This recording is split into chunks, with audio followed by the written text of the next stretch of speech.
여러분 안녕하십니까? 제22대 국회의원 선거 수원시 무선거구 후보자 토론회 진행을 맡은 임희정입니다. 국회의원 선거가 일주일 앞으로 다가왔습니다. 여러분의 소중한 한 표, 어떤 사람을 뽑을지 마음에 결정하셨습니까? 아직 결정을 못하셨다면 이번 토론회에 더욱더 관심 있게 지켜봐 주시길 바랍니다. 수원시 무선거구 후보자 토론회는 수원시 권선구 선거방송토론위원회 주관으로 공직선거법 제82조 2의 규정에 따라 진행합니다. 후보들의 자리 배정은 사전 추첨으로 결정됐으며 추첨된 순서에 의해 차례대로 소개해 드리겠습니다. 더불어민주당 염태영 후보입니다. 예, 안녕하십니까. 존경하는 권선 영통 주민 여러분, 더불어민주당 수원무 국회의원 후보 기호 1번 염태영입니다. 국민의힘 박재순 후보입니다.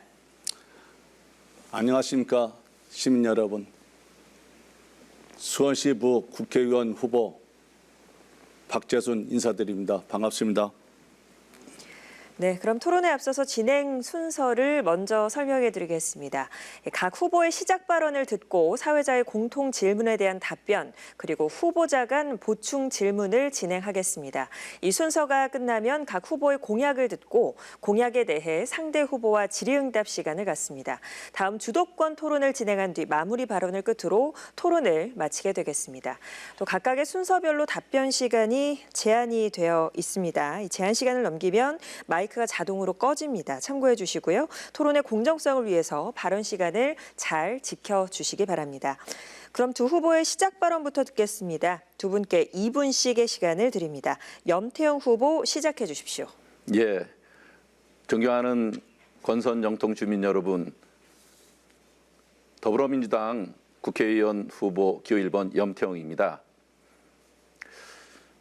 윤석열 대통령 집권 2년, 안타깝게도 눈 떠보니 후진국이 됐습니다. 민생과 경제는 파탄났고 국민의 한숨은 더 깊어졌습니다. 이번 총선은 무능하고 오만한 윤석열 정부의 폭주를 멈춰 세우고 민생을 구하는 선거입니다. 저는 수원시장으로 일하면서 수원의 위상을 높였습니다. 생태교통 축제의 성공적 개최로 행궁동은 인스타 핫플 행리단길이 되었고 도시재생사업의 모델이 되어 전국으로 확산되었습니다. 시민들과 함께 프로야구 제19단을 유치해서 수원 KT 위즈를 창단했고 축구팀인 수원 FC 그리고 농구팀인 KT 소닉붐 유치와 며칠 전 우승을 한 배구팀 수원 현대건설 등 우리 수원은 4대 프로스포츠를 모두 보유한 도시로 수원의 브랜드 가치를 높였습니다. 기초지자체 최초로 수원고등법원, 수원고등검찰청을 유치했고 수원역 앞 성매매 집결지를 자진 폐쇄토록 했습니다. 또한 수원 컨벤션 센터를 건립 개관해서 마이스 산업의 기초를 놓았습니다. 인구 120만 규모의 수원시가 광역시 수준의 행정적, 재정적 권한을 가질 수 있도록 하기 위해서 저는 민주당 최고위원에 도전해서 당선돼서 수원 특례시를 출범시키는 데 주도적 역할을 했습니다. 그렇지만 아직 할 일이 많이 남아 있습니다. 실력이 검증된 저 염태영에게 맡겨주십시오. 확실히 보여드리겠습니다. 네, 이어서 박재순 후보 시작 발언해 주십시오. 존경하는 수원 시민 여러분 반갑습니다.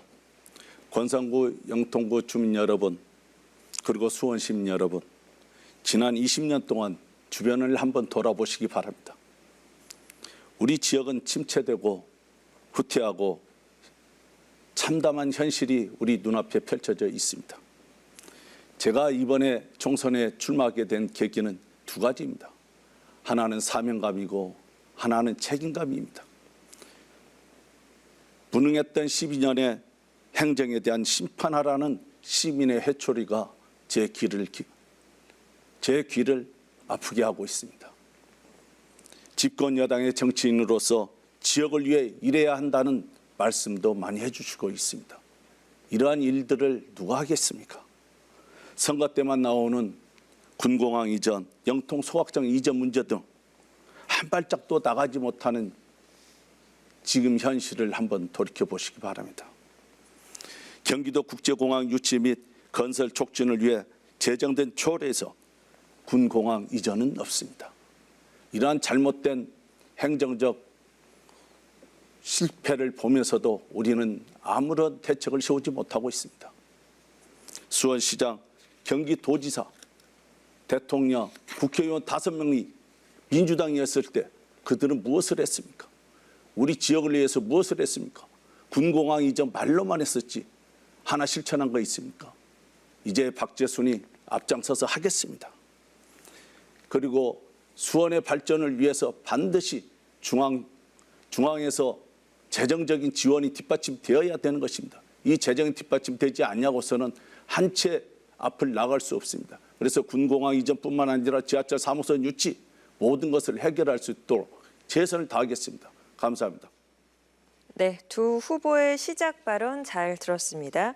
다음으로는 현안에 대해서 공통 질문을 드리겠습니다. 각 후보의 생각을 먼저 듣고 이어서 후보 간의 상호 보충 질문을 하는 형태로 진행하도록 하겠습니다.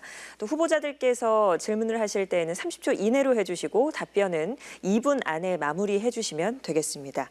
첫 번째 질문은 국가 소멸로까지 이어질 수 있는 저출생 문제 해결 방안에 대해서 질문하겠습니다.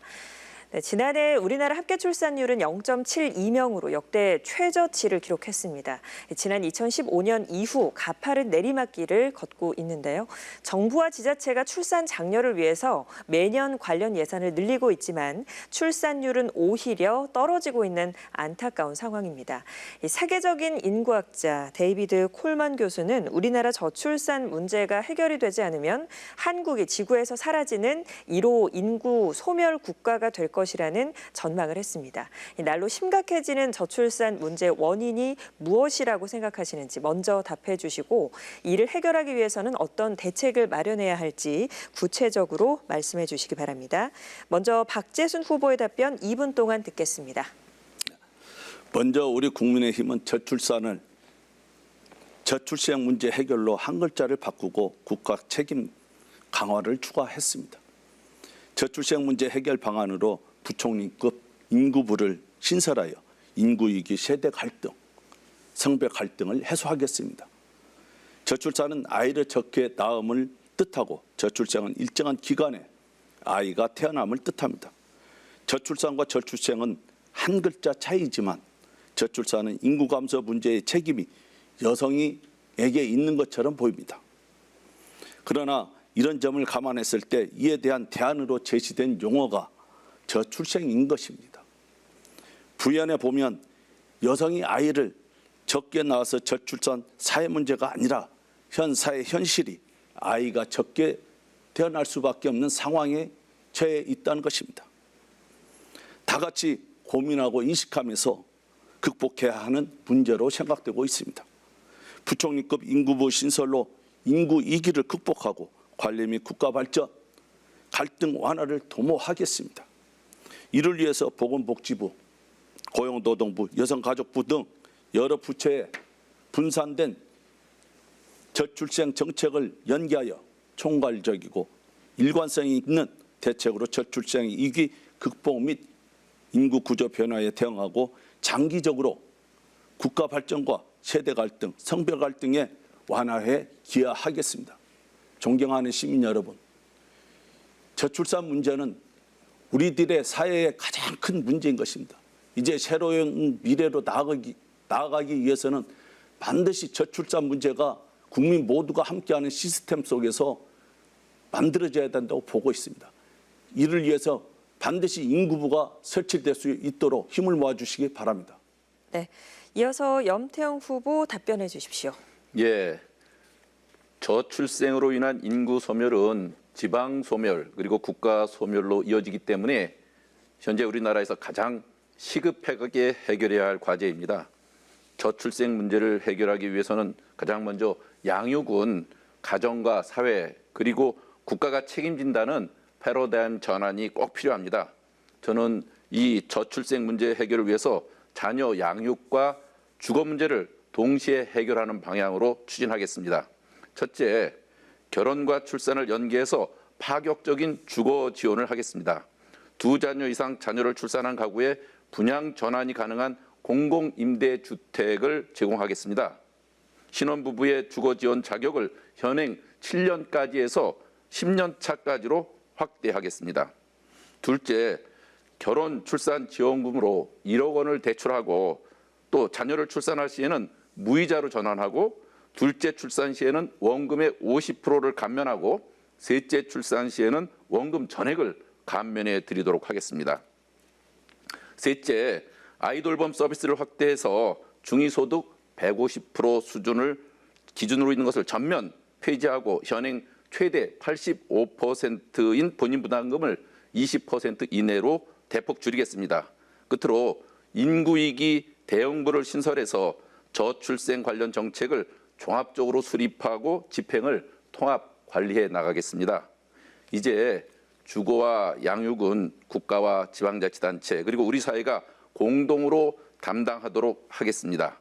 청년들과 신혼부부의 부담을 확실하게 줄여서 3포 세대, 5포 세대라는 말이 사라지도록 하고 주거와 돌봄, 일과 가정을 양립할 수 있는 그런 사회 환경을 만들도록 하겠습니다. 네, 두 후보의 이 저출생 문제 해결 방안에 대한 의견을 잘 들었습니다. 이번에는 질문 순서입니다. 먼저 박재순 후보, 염태영 후보에게 30초 동안 질문해 주십시오. 네, 사회자께서 말씀하신 대로 우리나라 2023년도 인구 출산율이 0.72명입니다. 0.72명인데 지난 문재인 정부 5년 동안 하면서 최저치를 계속 경신해서 지금까지 왔습니다. 여기에 대해서 어떻게 근본적인 문제를 해결할 수 있는지 그 전에 그 못했던 부분들을 어떻게 생각하고 계시는지 영 후보께서 답변해 주시기 바랍니다. 예, 저는 수원시장 재임 시절인 2017년 7월 수원시 자녀 출산 입양 지원금 지급 조례를 만들었습니다. 그래서 다자녀 출산 입양 지원금을 대폭 확대했는데 지금도 이 개정 조례에 따라서 수원시에서는 둘째 아를 출산하면 50만 원, 셋째 아를 출산하면 200, 그리고 넷째 아 500만 원, 다섯째 아는 1,000만 원을 지급하고 있습니다. 또한 제 임기 중에 다자녀 가구이면서도 자기 집이 없어서 아이를 키우는데 큰 어려움을 겪고 있는 다자녀 출산 무주택 가구들의 실상을 알아보고 다자녀 수원 휴먼 주택 지원 제도를 만들었습니다. 그래서 이분들께는 25평 주택을 최대 20년까지 거주할 수 있도록 해서 다자녀 무주택 가구의 주거 문제를 해결하도록 했습니다. 제 임기 중에 8자녀부터 시작해서 현재 제가 마칠 때 5자녀까지 대략 했는데 현재는 4자녀까지 지원했다고 합니다. 이러한 다자녀 수원 휴먼 주택 사업은 전국적으로 많은 반향을 불러일으켰습니다. 저는 자녀를 낳으면 사회와 국가가 책임진다 하는 것으로 앞으로 정책을 만들어야 된다고 생각합니다. 아이 돌봄을 가정에만 맡기지 말고 사회와 국가가 공동으로 책임지는 것이죠. 그 책임의 하나로 아이 돌봄 서비스 비용을 대폭 축소하겠습니다.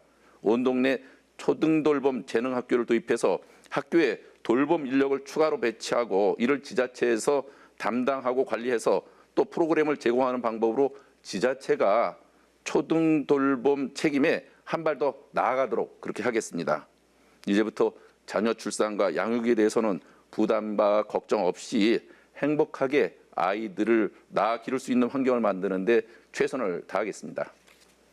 네, 이번에는 염태영 후보, 박재순 후보에게 30초 동안 질문해 주십시오. 예, 후보자께서는 저출산 대책 중 하나로 공공분양주택 뉴홈 공급과 행복주택 건설 추진 공약을 내세우셨던데 이번에 선관위에 신고한 후보자 재산을 보니까 아파트 5채 등 주택과 오피스텔 8채를 소유하셨더라고요. 박 후보께서는 과연 서민들의 행복주택 공약을 내세우는 것이 맞다고 생각하시는지 이에 대해서 답변해 주시기 바랍니다. 존경하는 시민 여러분, 제가 월세에서 전세로 출발해서 부산에서 야간 열차를 타고 올라올 때가 가방 2개를 가지고 올라왔었습니다.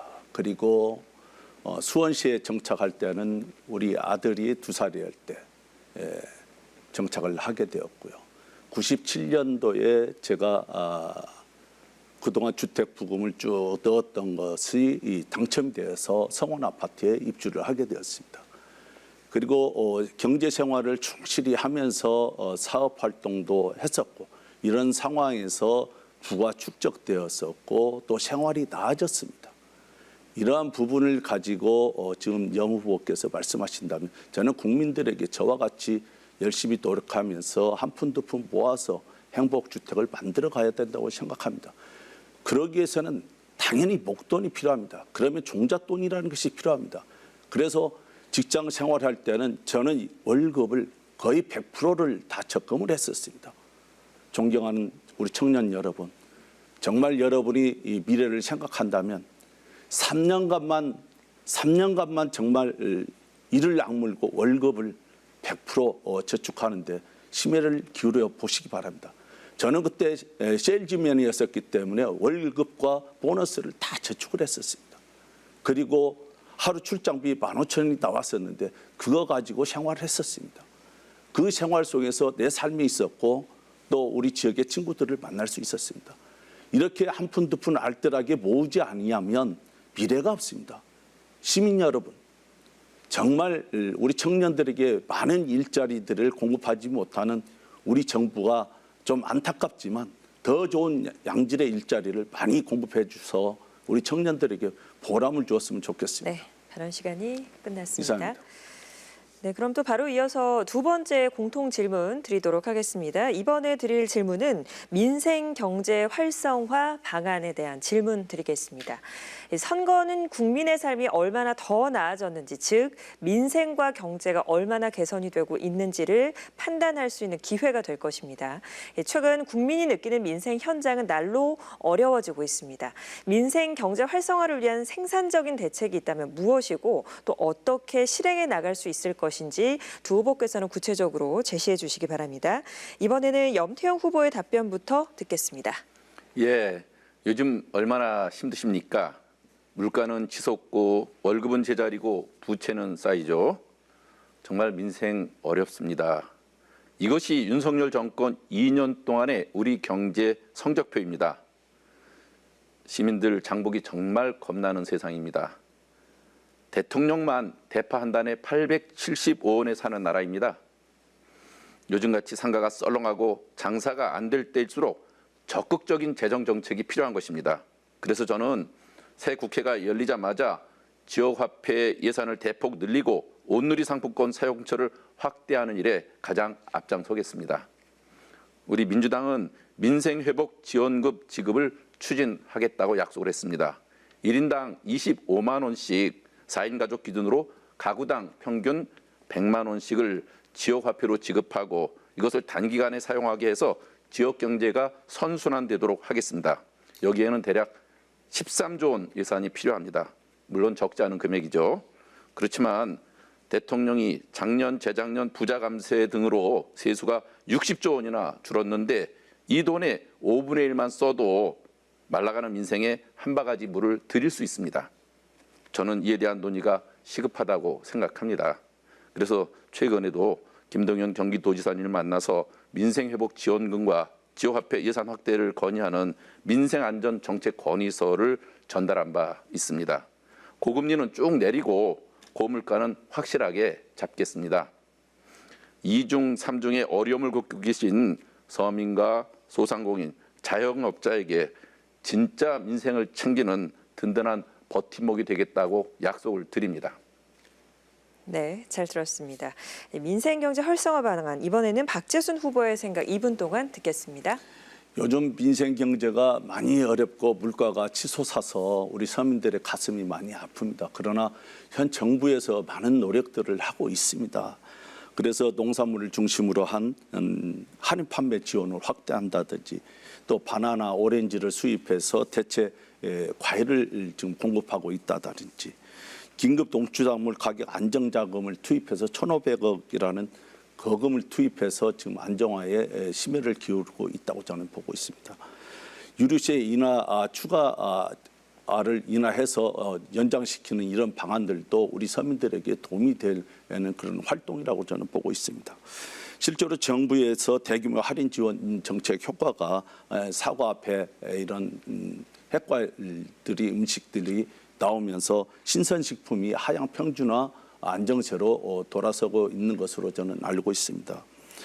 민생의 활력을 불어 넣어야 되는 것입니다. 그래서 예금 보호 한도를 그동안 5천만 원에서 1억으로 확대시켜야 된다고 저는 보고 있고, 이 제도가 반드시 정착되어서 우리 이 국민들에게 또 재앙의 저축에 있어서 매력을 느낄 수 있게끔 도와줘야 된다고 저는 보고 있습니다.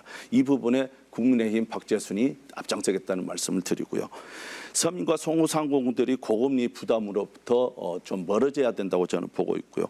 저신용 대출 안정자금 또 지속적인 공급이 요구되고 있고, 민생을 보호하기 위해서는 자산 형성 지원을 위한 즉 재형적 주체도를 더 활성화시켜주고 더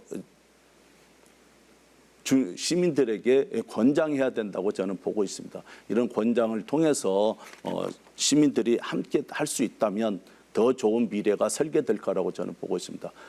시민 여러분 힘을 내시기 바랍니다. 열심히 하겠습니다. 네, 박재순 후보의 답변까지 들었습니다. 이제 질문 시간입니다. 염태영 후보, 박재순 후보에게 30초 동안 관련 질문해 주십시오. 예, 윤석열 정부의 가장 큰 문제는 서민 경제, 민생 경제, 현장의 문제를 전혀 모른다는 겁니다. 지금같이 어려울 때는 적극적인 재정 정책으로 현장에서 돈이 돌도록 하는 것이 가장 중요합니다. 그래서 저는 확장 재정 정책이 이런 시기에는 꼭 필요하고 경제 활성화 효과를 유도해야 된다고 보는데, 이에 대해서 박 후보님 생각이 어떤지 듣고 싶습니다. 네, 돈을 푼다고 해서 또 확장을 재정한다고 해서 경제가 안정되는 것은 아닙니다. 실질적으로 미국의 고금리를 비롯해서 우크라이나와 러시아의 전쟁, 또 이스라엘과 팔레스타인 전쟁, 이런 모든 문제가 겹쳐 있습니다. 그리고 인건비 상승, 자재 원가 상승, 또 코로나로 인한 팬데믹 현상이 계속 2, 3년 동안 이어오면서 갑자기 소비가 폭발적으로 늘어났습니다. 이런 것을 한 번에 다 어떻게 안정적으로 만들 수 있겠습니까? 그래서 확장 재정도 필요하겠지만 진정 우리 이 국가에 필요했던 것은 시민들의 안정된 생활을 더 어떻게 만들어줄 수 있을 것인지, 그 부분에 고민해야 된다고 저는 생각합니다. 그래서 서민이 잘 먹고 행복해야 되는데, 지금 서민이 문재인 정부의 5년의 실체, 그것이 무엇이었습니까? 세입자들의 보호를 제대로 해주지 못했던 지난 시간들, 이런 것들이 다 얽혀서 지금에 나타나고 있는 것입니다. 문재인 정부에서 그때 대안을 마련했고 그런 준비를 했었다면 우리나라 대한민국 정말 잘 될 것입니다.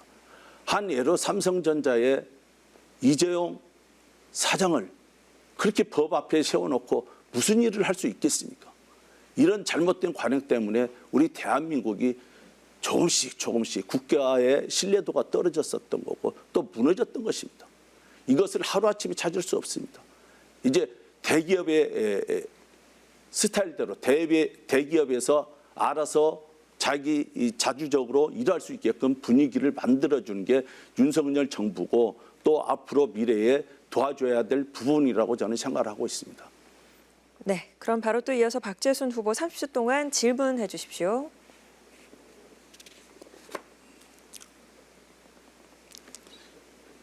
네, 질문하시면 되겠습니다. 다시 카운트하겠습니다. 30초. 잠깐만요. 예. 질문 순서입니다. 어떤 부분에 대해서?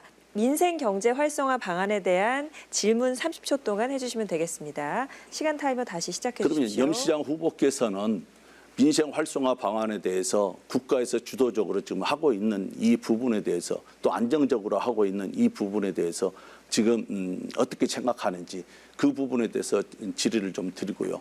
그러면 염 시장이 생각했던 시절의 생각과 지금 국가 정책에서 생각해서 추진하고 있는 정책하고는 맞지 않다고 해서 그 부분이 잘못됐다고 한다면 경제 원칙에 저는 위배된다고 보고 있습니다. 여기에 대한 답변을 요구하겠습니다. 예, 질문이 어떤 내용인지 잘 파악하기가 어렵네요. 한국은행이 2023년 연차 보고서를 발간했습니다. 우리 실질 경제 성장률을 이것이 2021년에는 4.3%에서 2022년에는 2.6% 그리고 지난해에는 1.4%로 점점 폭락하고 있습니다. 또 농산물 물가가 1년 전보다 20% 이상 올랐습니다. 최근 윤석열 대통령은 말로는 민생을 챙긴다고 하면서 내년도 예산안에 또 건전재정 기조 유지를 밝혔습니다. 민생을 돌보지 않는 긴축재정 벌써 3년째 시행하게 되는 겁니다. 대한민국 민생경제 정말 어려운 현실입니다. 실질 경제 성장률은 폭락하고 또 소비자 물가 상승률은 고공행진하고 있습니다. 그리고 실질 임금이 2년 연속 감소하고 있습니다.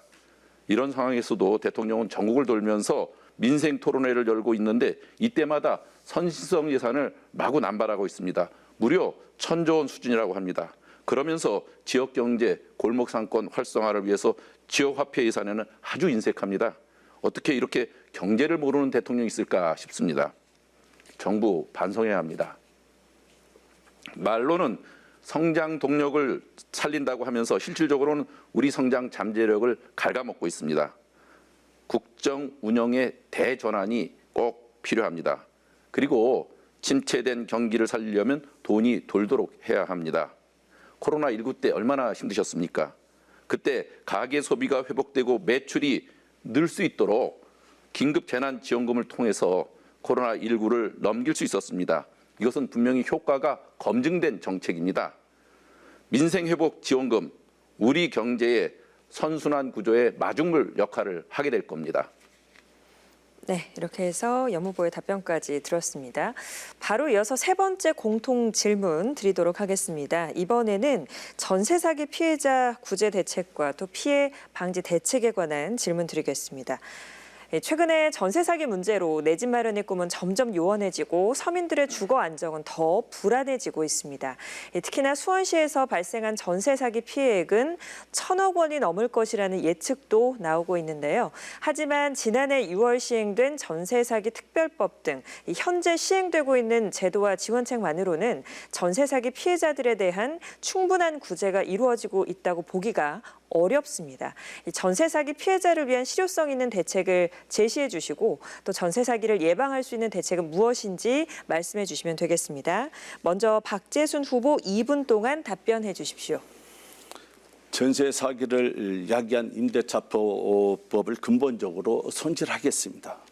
현재는 문재인 정부 2020년도 7월에 임차인 주거 안정 명분으로 임대차 3법 도입, 계약갱신 청구권이 인정돼서 4년 계약으로 예상하면서 임대인들의 전세가 상향으로 계약되었습니다. 전세값이 폭등하면 전세 대란이 벌어지는 상황에서 전세 대출이 확대됐고 주택도시보증공사의 전세 대출 보증 비율도 상향되고 시세가 불투명한 빌라가를 중심으로 무자본 갭 투자가 성행되었습니다. 이러한 상황에서 2022년부터 금리가 상승하자 월세 선호 현상 발생이 일어났고 또 전세 물량 증가와 함께 전세가가 하락하면서 대규모 전세 피해가 발생하게 되었습니다. 최근 임대차 계약 갱신을 두고 임차인과 임대인 간의 분쟁이 급증하게 되고 각종 소송으로 이어지며 임대차 시장의 왜곡과 국민의 사적 자치 원칙을 지나치게 훼손하고 있습니다. 임대인이 임차인의 계약 갱신을 거절할 때 실거주 의사의 증명서 책임 소재가 임대인에게 있다라는 대법원 판결이 나온 가운데 실거주 증명 방법이 모호해 임대차 시장 혼란이 가중되었습니다. 그 대안으로서 임대차 계약에 발생하는 불필요한 분쟁과 전세 사기에 악용될 우려가 있는 계약 갱신 청구권과 전월세 상한제 폐지를 추진하겠습니다. 재계약 시에는 사적 자치의 원칙을 최대한 존중해 임대인과 임차인의 합의한 계약 내용이 절대적으로 이행되도록 제도 개선을 하겠습니다. 여야 합의로 제정된 전세 사기 특별법을 토대로 전세 사기 피해자 지원을 차질 없이 추진하겠습니다. 네. 자, 그럼 바로 또 이어서 염태영 후보의 답변 2분 동안 듣겠습니다. 예, 권선 영통 지역에서 젊은 청년 세대 약 600가구가 그리고 또 수원시 전체로는 1,000여 가구가 전세 사기 피해를 당했습니다. 저는 이들 피해자분들을 만나서 이분들과 아픔과 고통스러운 현실에 대해서 얘기를 나눴습니다. 억장이 무너지는 느낌입니다. 사회 초년생들인 청년들이 힘들게 모은 전 재산을 전세 사기로 잃고 또 작년에만 7명이 극단적인 선택을 한 이른바 사회적 재난이라고 하지 않을 수 없습니다. 이뿐만이 아니라 전세 사기 피해로 빌라 전세 시장이 무너지면서 전세 수요 자가 소형 주택 월세 시장으로 몰려서 사회 초년생들의 월세 부담이 더 커졌습니다. 가뜩이나 고금리, 고물가로 힘든 민생이 더 어려워졌다는 거죠. 전세 사기 피해자들은 선구제, 후회수 방안을 요구합니다. 저희는 그것을 담은 전세 사기 특별법 개정안을 제21대 국회에서 반드시 처리해달라고 호소하고 있습니다.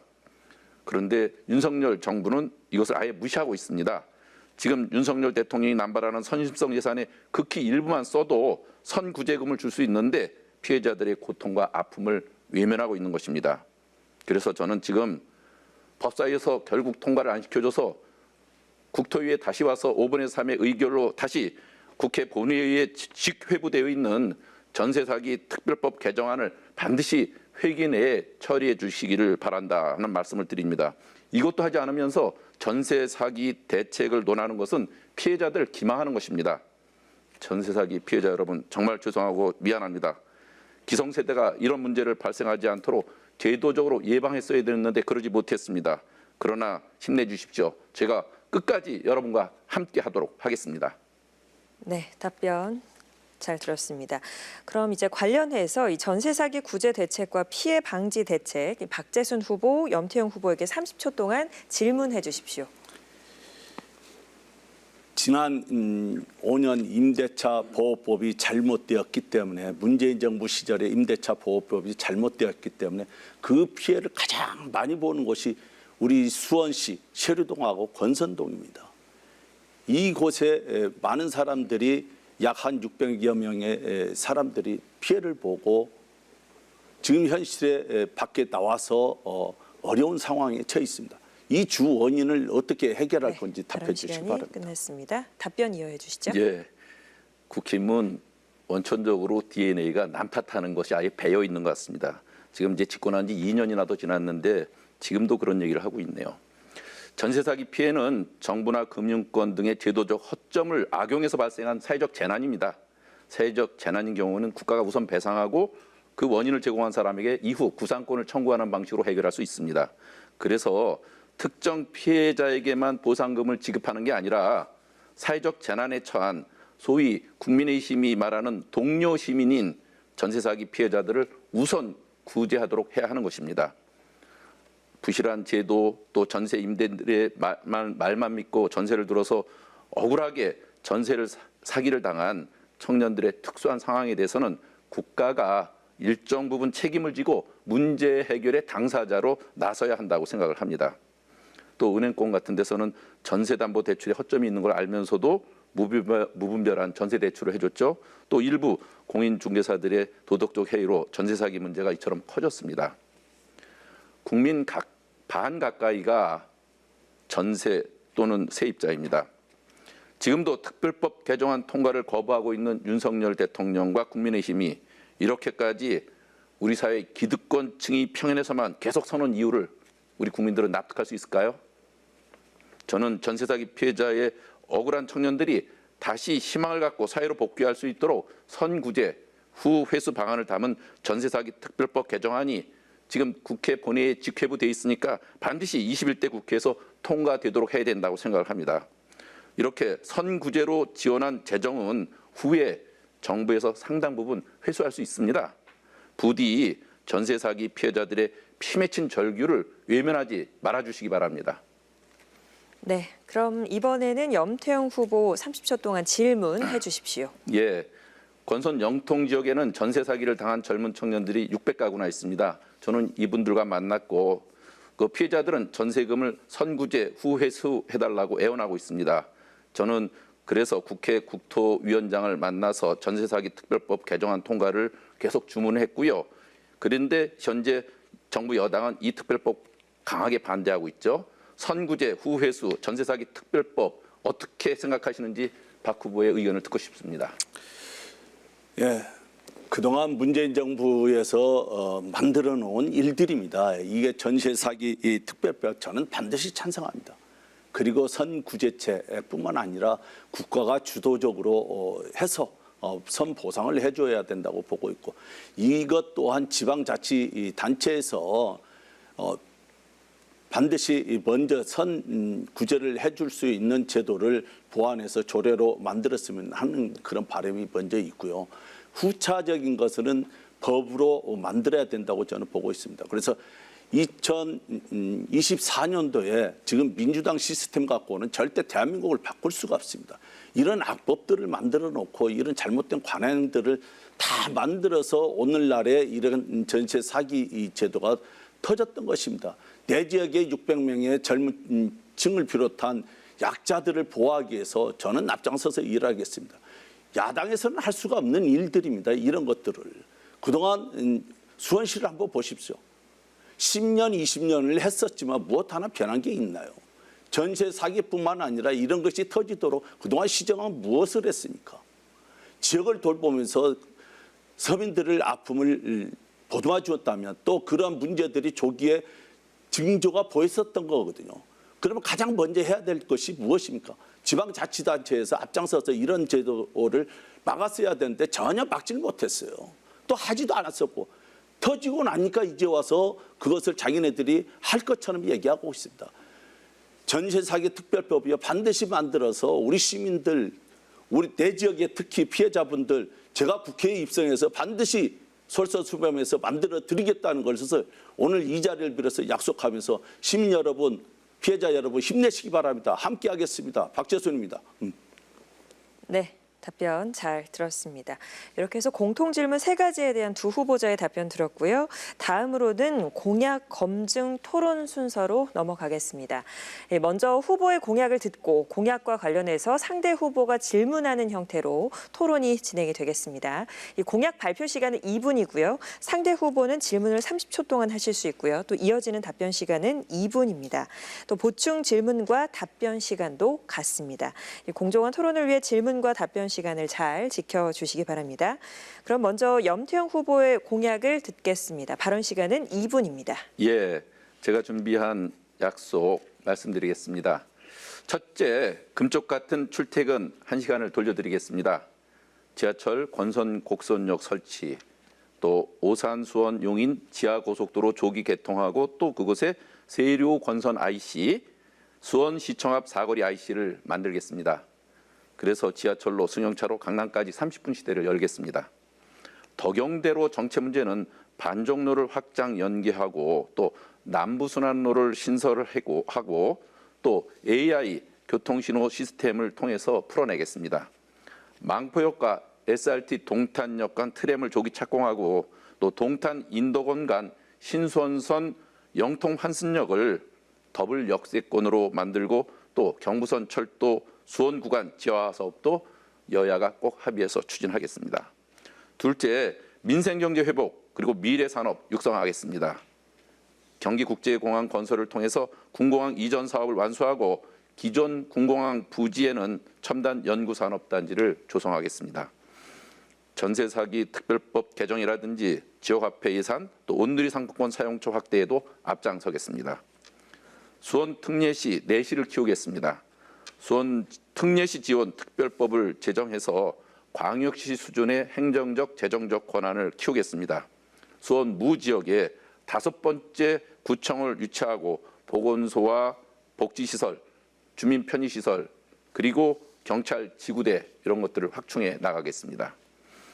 건성과 영통구의 리모델링 사업, 재건축, 재개발 사업을 활발하게 촉진시켜서 건성과 영통구 새롭게 디자인하겠습니다. 저 염태영 이제까지 그랬듯이 확실한 성과로 보답하겠습니다. 네, 염태영 후보의 공약을 들었습니다. 그럼 박재순 후보, 염태영 후보 공약과 관련돼서 질문 30초 동안 해주십시오. 네, 염 후보께서 많은 얘기를 해주셨는데 첫 번째로 군공항 이전에 대해서 어떻게 하실 것인지 그동안 10년 동안 해왔으면서 어떤 결과를 이루었는지 좀 묻고 싶습니다. 그리고 두 번째로는 용인 고속도로에서 서울로 가는 노선을 만들겠다고 하는데 어떤 식으로 하실 것인지 답해 주시기 바랍니다. 예, 그 수원 군공항 이전 사업에 대해서는 그 누구보다도 제가 최일선에서 진정성 있게 최선을 다했다고 자부를 합니다. 한번 도표를 보실까요?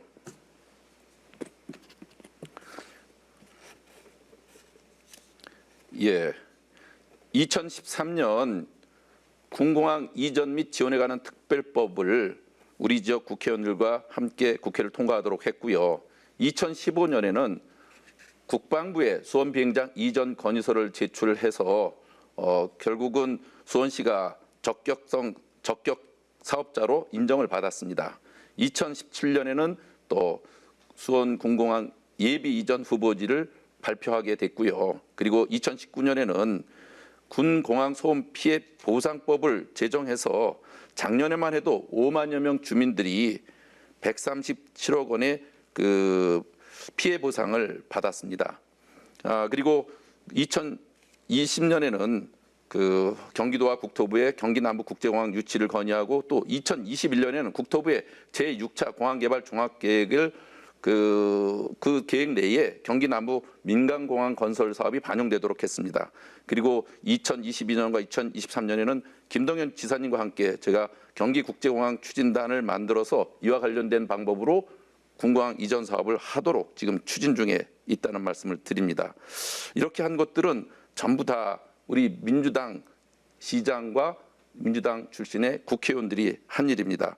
국민의힘은 아무것도 해놓지 않고 특히 윤석열 대통령께서는 2년 전에 수원에 와셔서 군공항과 관련돼서 상당히 적극적으로 나설 듯이 말씀해놓고 아무것도 안 했습니다. 안 한 건가 못한 겁니까? 확실히 한번 밝혀주시는 게 필요할 것 같습니다.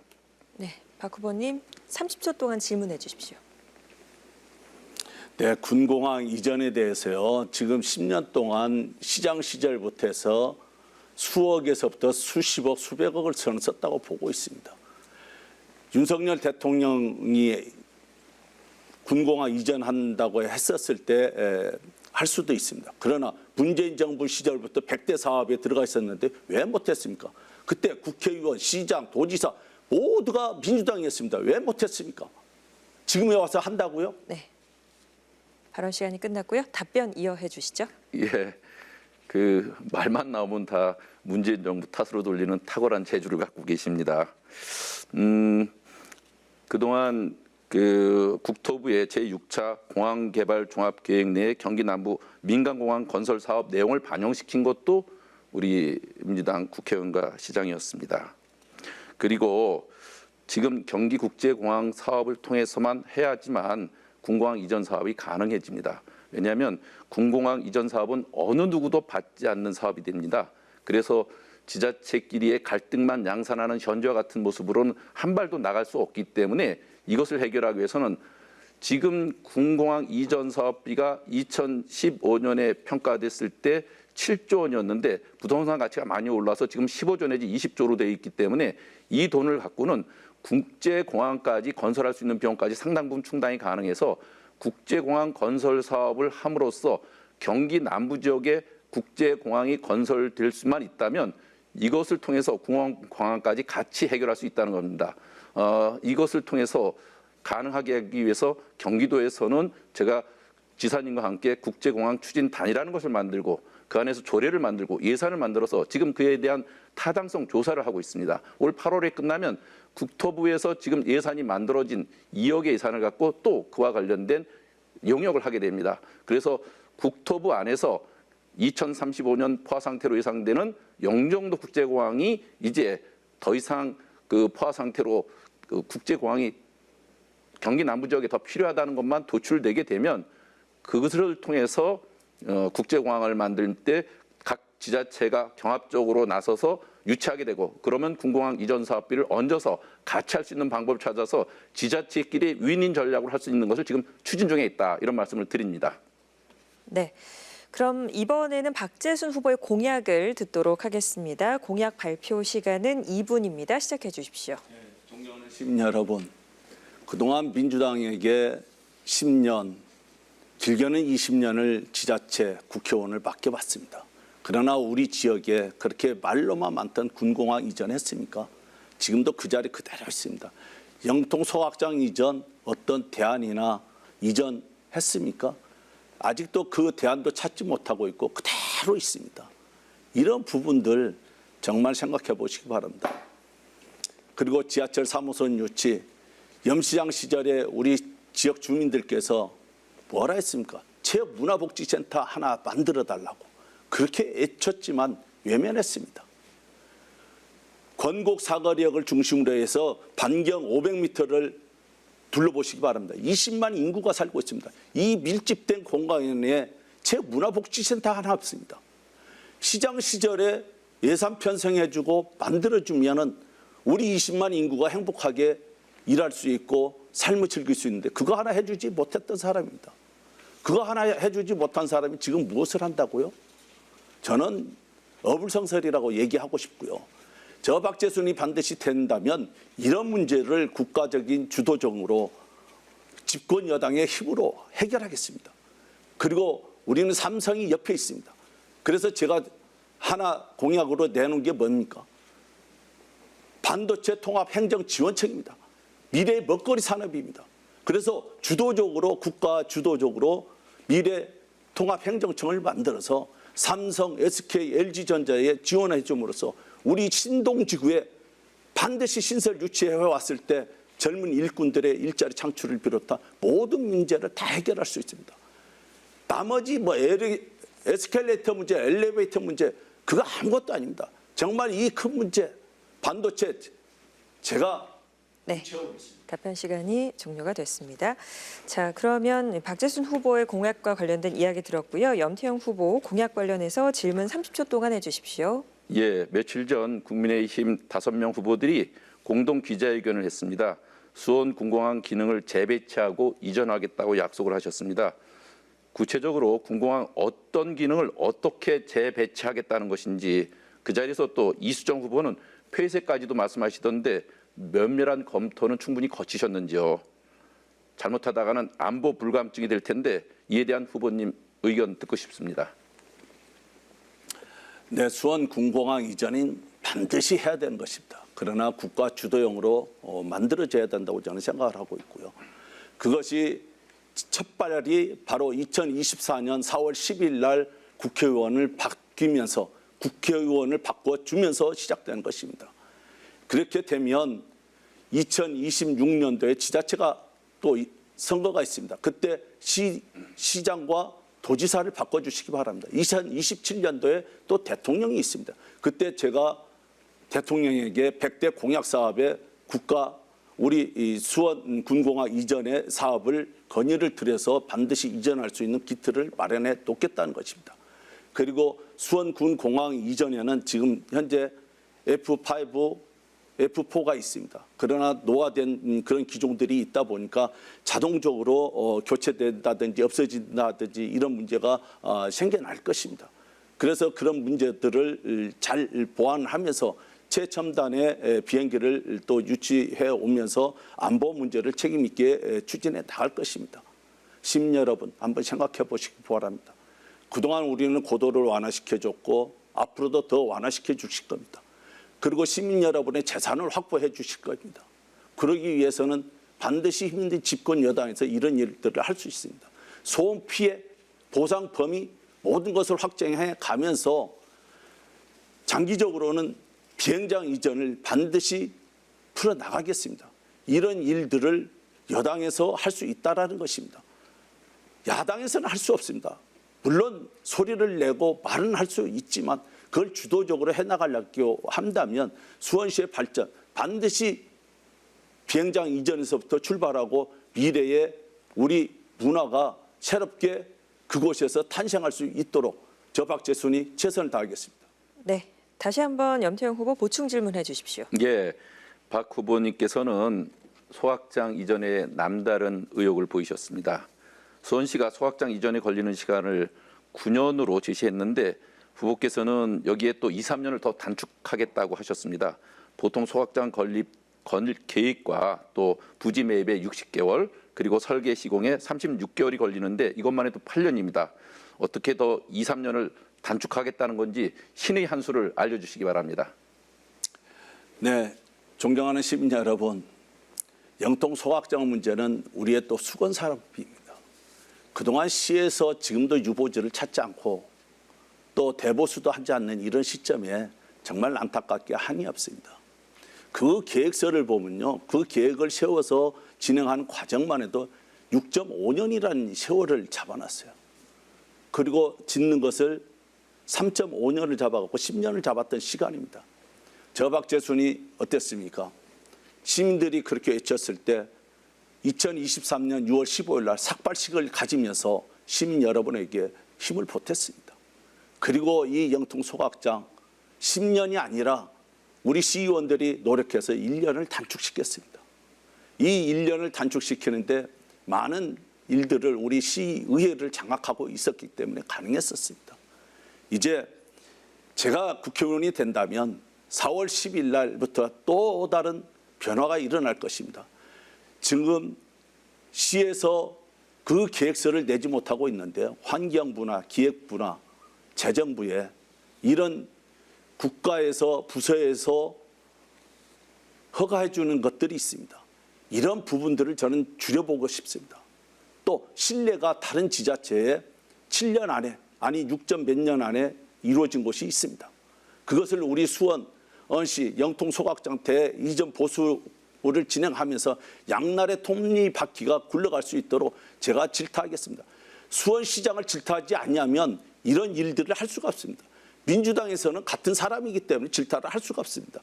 저는 행감을 통해서 질타를 하고 그 책임 추궁을 할 것이며 또 더 나가지 않냐면 반드시 직무유기와 법적인 조치를 제가 강력하게 추진하겠습니다. 그래서 일하는 시가 될 수 있도록 만들겠습니다. 네. 잘 들었습니다. 두 분의 공약 검증 토론을 이제 마치고요. 이번 순서는 주도권 토론 이어가겠습니다. 이 주도권 토론의 진행 방법에 대해서 설명을 먼저 드리겠습니다. 각 후보에게 7분씩의 시간을 먼저 드리겠습니다. 그리고 이 토론은 사회자를 통하지 않고 두 후보께서 직접 질문과 답변을 하는 시간이다라고 생각을 해주시면 좋겠고요. 주도권을 가진 후보는 1분 이내의 질문을 마치고 상대 후보의 답변 시간은 최소 30초 이상은 보장해 주시는 것을 권장해 드립니다. 참고로 30초가 지나면 주도권을 가진 후보가 상대방의 말을 제지할 수도 있다는 점 참고해 주시고요. 만약 질문이 너무 길게 본인의 이야기만 이어가거나 상대 후보의 답변 시간을 30초 이내로 너무 짧게 끊으시는 행위가 반복되면 또 사회자가 부득이하게 개입할 수밖에 없다는 점 참고해 주시면 되겠습니다. 또한 남은 시간이 30초 미만일 경우에는 질문하실 수가 없으므로 그대로 남은 시간 동안 토론을 정리해 주시기를 부탁드리고요. 또 주도권을 가진 후보의 마지막 질문 후에 답변 시간이 30초 미만일 경우에는 답변 시간으로 해서 토론을 종료하도록 하겠습니다. 자, 이 내용 잘 숙지해 주시면서 두 분의 활발한 토론 기대하도록 하겠습니다. 먼저 박재순 후보 주도권 토론 시작해 주십시오. 네, 함께해 주시는 우리 염 후보님에게도 감사의 말씀을 드리면서 그동안 시를 운영하면서 느꼈던 일들이 많이 있었을 거라고 보고 있습니다. 특히 이 수원시 재정 자립도의 낙제점을 저는 지적하면서요. 참 입에 담기 민망한 사건들이 옆 동네에서 일어나고 있죠. 그래서 오늘 조선일보에서도 나왔습니다. 이대생이 미군 장교에 성상납을 했다. 또 수원 화성을 여성 신체 일부에 비교하면서 또 고 박정희 대통령의 물론 위안부 발언, 여성 비하 발언, 모욕적인 발언을 했습니다. 염 후보가 수원시장 재직 시절에 정조인문예술재단이라는 이사가 바로 김준혁입니다. 그 김준혁에 대한 재단 설립에 중요한 역할을 했었다고 저는 알고 있습니다. 특히 이런 부분에 대해서 어떻게 생각하시는지 간단하게 답해 주시기 바랍니다. 예, 이 자리에 있지 않는 분에 대해서 저한테 질문하니까 조금 그렇습니다만 본인이 어제 사과를 하더라고요. 아마 그것은 유권자들께서 판단하셔서 결정하시리라 이런 생각을 하고 있습니다. 그 중심에 저는 염 후보가 있다고 저는 생각을 하고 있습니다. 왜? 이 김진혁 후보를 만들어내고 예술재단에 이사를 시켜주고 오늘날 이렇게 사람을 만들었다는 거죠. 이게 수원 시민을 우롱하는 거고 고은재단의 문제도 마찬가지입니다. 이런 잘못된 관행을 그동안 우리 수원시에서 의회가 약해서 한 번도 말하지 못했습니다. 이런 부분들 정말 우리 시민들께서 함께해 주시기 바라고요. 특히 2019년도에 서수원 개발 공공기여금 60억 원을 수원시 시정으로 회계 처리되지 않고 정조 인문예술재단으로 기부되어 있는데 경위에 대해서 알고 있죠? 답변해요? 예. 예. 그 답변하면 30초를 기본적으로 줘야 네. 되는 거예요. 우선 김준혁을 제가 만들어냈다는 얘기를 저는 도대체 이해할 수 없는 얘기고요. 그리고 정조문화예술재단이라든지 고은재단은 재단이 별도로 있는 거지 지가 직접 관여하는 게 아닙니다. 그러니까 정말 뭔가를 잘못 알고 있고요. 시가 거기에 어떤 예산을 대거나 이런 것이 전혀 아니라는 말씀 드립니다. 그리고 그로 인해서 얼마를 어떻게 했다 이런 것은 저하고 관련된 일이 아니니까 그걸 자꾸만 저에게 덮어 씌우려고 하는 것은 잘못된 그 주장이다 이런 말씀을 드립니다. 잘못된 관행이 아니고 정조인문예술재단이 탄생한 것은 시장이 만들었다는 거죠. 주변에 김준혁 이사를 비롯해서. 그래서 제가 말씀을 드린 거고요. 또 질문 드리겠습니다. 여무보님 시장 재직 기간에 세수입이 약 한 500억 정도 돼요. 시 재정에 포함했는지 아니면 회계 처리를 어떤 방식으로 하셨는지 답변해 주시기 바랍니다. 벼랑간 난데없이 500억을 어떻게 했냐니까 이게 근거를 알 수가 쉽게 없네요. 말하면 지금 말씀해 주시기 바랍니다. 아니 무슨 얘기를 하는 건지 자체를 모르겠다고요. 세수입에 대해서 전혀 모르고 있다는 거죠. 세수비 500억을 그 시의 행정이라는 10년 게 동안 있으면서 500억이라는 수입이 생긴 거죠. 이렇게 30억씩 받은 그런 돈들을 어떻게 처리했는지 묻는 거예요. 벼랑간 포괄적으로 해서 얼마가 생겼는데 어떻게 썼냐, 어떻게 했냐 이렇게 물으면 그 행정을 전혀 모르는 얘기고요. 구체적으로 언제 어떻게 아니 뭐가 회계 처리를 생겼는데 어떻게 했는지만 답변해 주시면 됩니다. 시 재정을 줬는지 아니면 옆으로 줬는지. 1년 예산이 3조 5천억입니다. 근데 몇백억이 어떻게 포괄적으로 쓰였냐, 어떻게 했냐 이렇게 벼랑간 물으면 그건 행정을 너무 모르는 그 어떻게 보면 꼬집게서 뭔가를 끄집어내는데 아니 행정의 달인이시면서 그거에 대해서 30억을 모른다? 이건 내재를 내가 알렸다 하는 식인데 이게 무슨 말이 안 되는 토론을 하네요. 네. 참. 또 질문 드리겠습니다. 예. 수원시 제1금고가 기업은행입니다. 기업은행에서 시민들을 위해서 공공기부금을 준 것으로 압니다. 수원시 재정관리 이용 통장이 아닌 별도의 통장으로 운영했다는데 법적인 문제는 없습니까? 저는 그것도 무슨 얘기인지 모르겠습니다. 시금고가 지역사회에 기여하는 것은 지역사회에 기여하는 곳에 직접 쓰는 거지 시를 통해서 쓰는 게 아니기 때문에 그런 얘기 자체가 성립이 되지 않습니다. 지금 이런 것들이 다 세의 수입입니다. 또 묻겠습니다. 서수원에서 하나로 마트에서 수원시에 임대료를 지급하는데 수원시 재정관리용 통장이 아닌 별도의 통장으로 운영했다는데 법적으로 문제가 없는 거지. 또 그 돈에 대해서 모른다는 겁니까? 글쎄 지금 무슨 윤석열 정부가 하듯이 전형적으로 무슨 이 자리가 검사가 피의자 다루듯한 그런 취조 형식으로 되어지고 있는데 근거도 없이 벼랑간 뚱딴지 같은 얘기를 툭 던져가지고 네 죄를 내가 알렸다 빨리 바른 말 해라 이렇게 요구하는 정말 그 일제 순사가 뭐 다루듯하는 그런 식의 대화 그리고 이런 식의 토론은 전혀 유익하지 않습니다. 행정이 그렇게 녹록한 게 아닙니다. 그리고 그렇게 허술하게 뭔가를 별도 통장을 관리해서 쓸 수 있을 정도로 자유롭게 운용되는 것도 큰일 날 일입니다. 매년 감사를 받고 또 여러 기관으로부터 여러 견제를 받고 지적을 받기 때문에 행정이 그렇게 만만한 데가 아닙니다. 네, 시장님 세수입에 대해서 모른다고 하니까 행정의 달인인지 아니면 헛대답을 하는지 제가 잘 모르겠습니다. 그러나 시장이라면 최소한 꼼꼼하게 왜 들어오는 돈들이 주머니 쌈짓돈이 아니라 반드시 해결로 처리로 시에 들어와서 나가야 된다고 저는 생각을 하고 있는데 그 부분에 대해서 이제 모르쇠로 일관하고 있는 부분에 대해서 정말 안타깝게 생각하면서요. 또 다른 질문 드리겠습니다. 2012년도에 소통 교육을 통해서 우리 시민들께서도 언론에 잘 나오지 않았던 그런 부분들이 있습니다. 대한민국의 공직자들이 정말 자살을 하고 이 소통 교육이 무엇인지 내가 모르겠으나 수원시에서 앞세웠던 건 무엇입니까? 조금 더 부족한 부분을 채울 수 있는 그런 거 업무 능력이나 조직의 좀 마지막 비협조적인 30초 사람을 답변 대상으로 시간으로 해서 이제 교육을 시키는 마무리하겠습니다. 것입니다. 예, 그런데 이것으로 네, 영 인해서 후보님 이제 답변 정말 시간으로 많은 사람이 제 마무리하겠습니다. 차례랍니다. 네. 기업은행 시금고 같은 경우에 세액 수입 처리되는 것이 있습니다. 그걸 갖고 잘못 헷갈려 하시는 것 같고요. 소통 교육, 저는 공무원의 철밥통을 깨는 것이 공무원 혁신의 가장 중요한 일이라 생각해서 민선 5기 때 실행을 했고요. 그에 대해서 불행한 일은 있었지만 그것은 우리가 개혁하기 위해서 걷고 넘어가야 될 일이다. 이런 생각을 모든 시간이 끝이 났습니다. 자, 그럼 또 바로 이어서 이번에는 염태영 후보의 주도로 주도권 토론 시작하겠습니다. 시간은 7분 드립니다.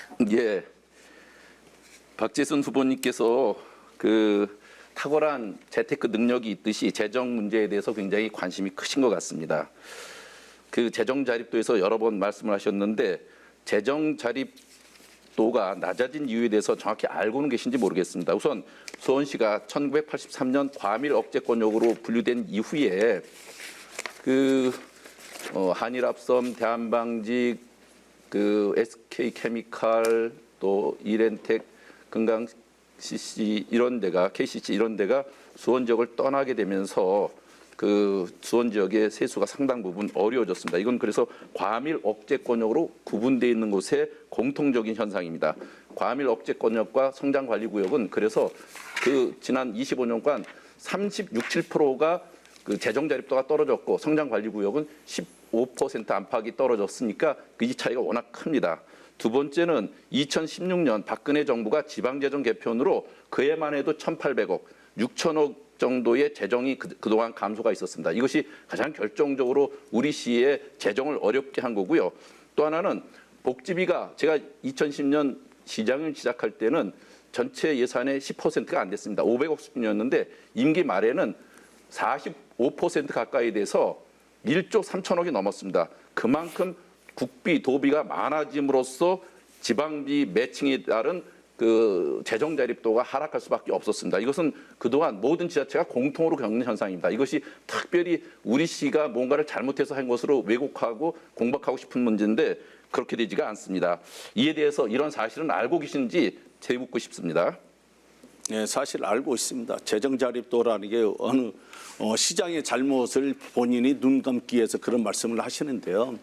이거 한번 보십시오. 2010년도에 재정 자립도가 60%였습니다.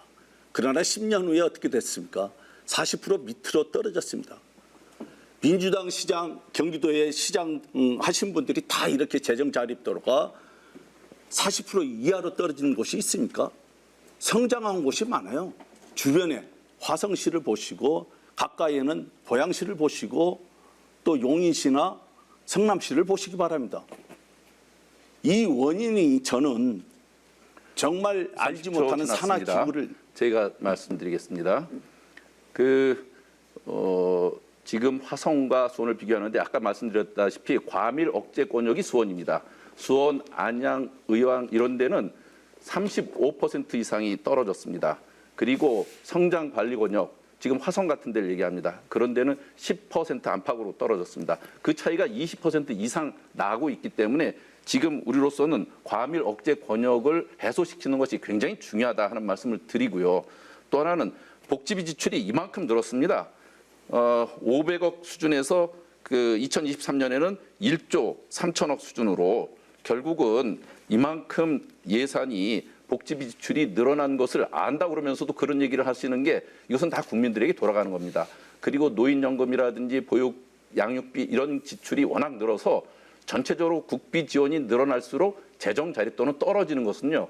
이건 기본 상식입니다. 이런 재정의 기본적인 원리를 도외시하고 하는 것이 말이 안 되고요. 다음 질문을 하겠습니다. 박재선 후보님은 최근 물가 안정화는 시간 문제다라고 했는데 그렇게 현실 인식이 아니랄 수가 있다니까 저는 참 갑갑합니다. 최근 권선시장에서 만난 상인 한 분이 하루 매출이 2만 원, 3만 원도 되지 않는다고 하면서 눈물을 그냥 흘리시더라고요. 이분들의 비참한 심정 알고나 있는지 모르겠습니다. 사과 하나, 대파 하나 사려고 해도 두세 번 고민을 해야 하는 것이 서민들의 심정입니다. 그런데도 늘 문제만 생기면 역시 전정부탄만 합니다. 또 전 그 시 상태만 얘기를 합니다. 이 정부의 충격적인 현실 인식, 또 무책임한 말, 이런 것 저는 도저히 더 이상 어떻게 듣고 참을 수 있을지 모르겠습니다. 사과 하나 10,000원, 대파 한 단 875원, 어떻게 생각하십니까? 참 여무보님은 어디 백화점에 가서 사과를 사신 모양입니다. 사과 하나에 10,000원씩 한다고 하니까요. 저는 시장에 가서 보면 500원짜리부터 1,000원짜리 사과를 사서 먹었습니다. 염시장의 이런 동떨어진 생각을 과연 우리 수원시를 맡겠다는 그 지난 시간들이 저는 정말 안타깝습니다. 대파 하나 가져가는 시장 아주머니에게 제가 또 물어봤습니다. 이게 지금 얼마입니까? 한 10개 정도 갖고 갔는데 1,300원 주고 사갖고 왔대요. 저는 이런 거를 보면서 우리 시에 자, 정말 이제 사과 하나를 10,000원이라고 됐습니다. 우기는 제가 사람을 주도권을 보고 갖고 있습니다. 저는 그만하십시오. 정말 놀랄 수밖에 그만하십시오. 없습니다. 예, 그게 어디에서 사왔는지. 사회자님, 네, 주도권자에게 먼저 발언 그 예. 시간이 있습니다. 2018년 SBS 탐사보도 팀이 기초단체장 광역의원 934명 재산 신고 내역을 근거로 4년 임기 동안 재테크 성적을 확인했는데요. 정말 일반 시민 눈높이로는 상상하기 어려운 재산 증식 결과가 나왔습니다. 박지순 후보께서는 경기도 의원 시절에 망포지구 밭 3,000제곱미터를 소유하고 있었는데 2017년 말 시행업체에 이 밭을 팔아 넘기면서 115억 8천만 원을 보상받았더라고요. 경기도 의원 임기 초 2014년이죠. 이때 신고액이 12억 6천만 원이었는데 무려 100억 넘게 10배 가까이 증가한 거죠. 바로 옆에 있는 땅보다도 3배나 많이 받으셨더라고요. 문제는 주변의 땅 주인들도 박재순 후보만큼 보상을 받았을까 하는 것이거든요. 도의원 신분으로 주변보다 더 많이 보상받은 건 아닌지 이런 데 대해서 설명이 좀 필요하지 않을까요? 네, 이제 답변 시간을 저는 그 마무리하겠습니다. 부분에 대해서 누차 없이 조사도 받고 부재도 다 받았습니다. 지금 염 시장께서는 얼토당토 않는 그런 거를 가짜 뉴스를 가지고 언론을 통해서 지금 말씀하시는데 거기 그곳을 개발한 사람 주범이 누굽니까? 염태영 시장 후보입니다. 나는 그곳을 왜 그렇게 민간업자한테 특혜를 주면서 개발을 시켰는지 저는 묻고 싶습니다. 그곳에는 우리 삼성 반도체를 중심으로 한 기업체가 들어와야 되는 곳입니다. 그래서 우리 청년들이 살아서 숨쉬는 그런 곳이 돼야 되는데 이 주범이 바로 여기 옆에 있습니다.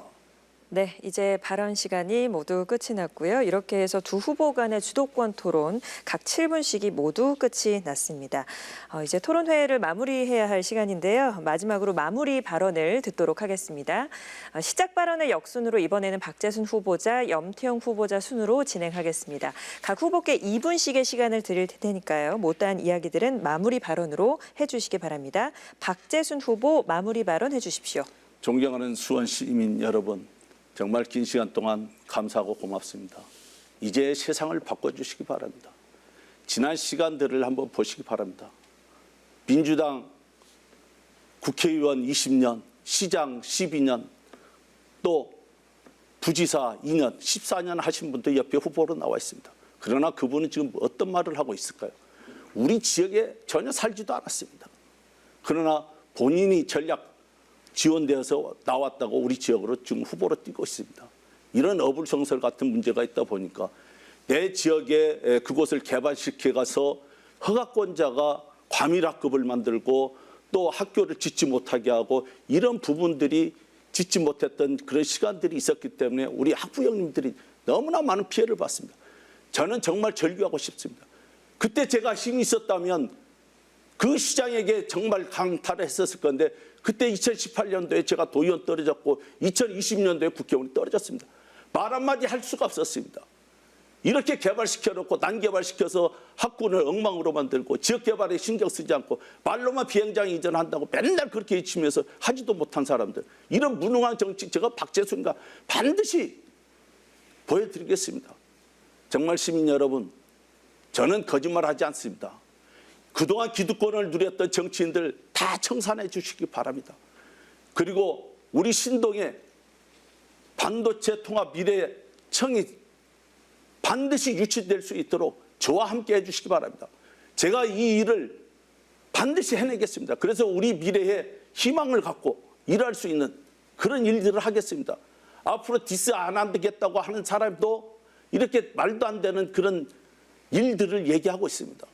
저박재수는 반드시 시민들과 함께한다는 말씀 드리고 이런 일들을 해내겠다는 약속을 드리겠습니다. 네. 감사합니다. 그럼 또 바로 이어서 염태영 후보 마무리 발언 시작해 주십시오. 예, 존경하는 영통 권선 주민 여러분, 오늘 토론회 어떻게 보셨나요? 어떻게 영통 권선을 발전을 이끌 적임자 누구인지 분명히 판단하는 데 도움이 되시지 않았을까 싶습니다.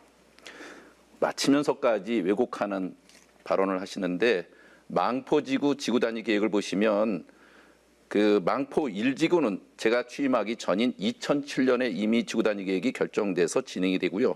그 가운데 큰 지금 가장 난개발처럼 보여지는 이곳이 2010년 7월 이전 입주한 데입니다. 저하고 아무런 관계가 없는 데입니다. 제가 들어와서 하도 어처구니가 없는 일들이 벌어져서 망포 3지구, 4지구, 5지구, 6지구 여기에 반듯하게 택지 공급되는 것에 대해서 도시계획을 수립해서 지구단위 계획을 수립해서 추진한 것입니다. 지금 가장 큰 문제는 결국은 망포 1지구와 2010년도 7월 이전 입주한 이 주변 지역이라고 할 수 있는데 이것을 저는 그 수원, 화성, 수원, 용인 간의 경계지역 도시계획 통합을 통해서 도로 정비를 통해서 문제를 해결하겠다 하는 말씀을 좀 드립니다. 그리고 SBS 탐사 보도가 잘못됐으면 그것을 통해서 소송을 해서 바로 잡아주시기 바란다는 말씀 드립니다. 4월 10일 이후 대한민국은 달라져야 합니다. 2년 전 대통령 선거에서 정말 근소한 차이로 윤석열 정부가 출범하게 됐는데 그 결과가 어떻습니까? 경제와 민생은 나락으로 떨어지고 대한민국 국격은 아예 무너졌습니다. 여러분, 이렇게 어려운 시국에 저는 수원 지속가능한 발전을 위해서 많은 공적 영역에서 활동해온 제가 이 영통과 권선의 발전을 위해서 최선을 다하고 무너져가는 국격과 민주주의를 회복하는 데 앞장서겠다는 말씀드립니다. 현명한 선택을 기다립니다. 감사합니다. 네, 이렇게 해서 염태영 후보의 마무리 발언까지 모두 다 들었습니다. 두 후보 모두 긴 시간 수고하셨습니다. 자, 이제 마무리할 시간인데요. 지난 21대 총선 투표율은 66.2%였습니다.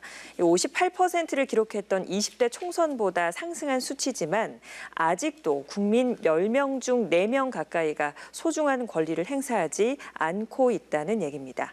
참여하는 사람은 주인이요, 그렇지 않은 사람은 손님이다라는 도산 안창호 선생의 말이 있습니다. 대한민국의 주인은 유권자라는 사실을 절대 잊지 말고 4월 10일 투표에 임해 주시기 바랍니다. 수원시 권선구 선거방송토론위원회가 주관하는 제22대 국회의원 선거 수원시 무선거구 후보자 토론회를 모두 마치겠습니다. 시청해주신 여러분 고맙습니다.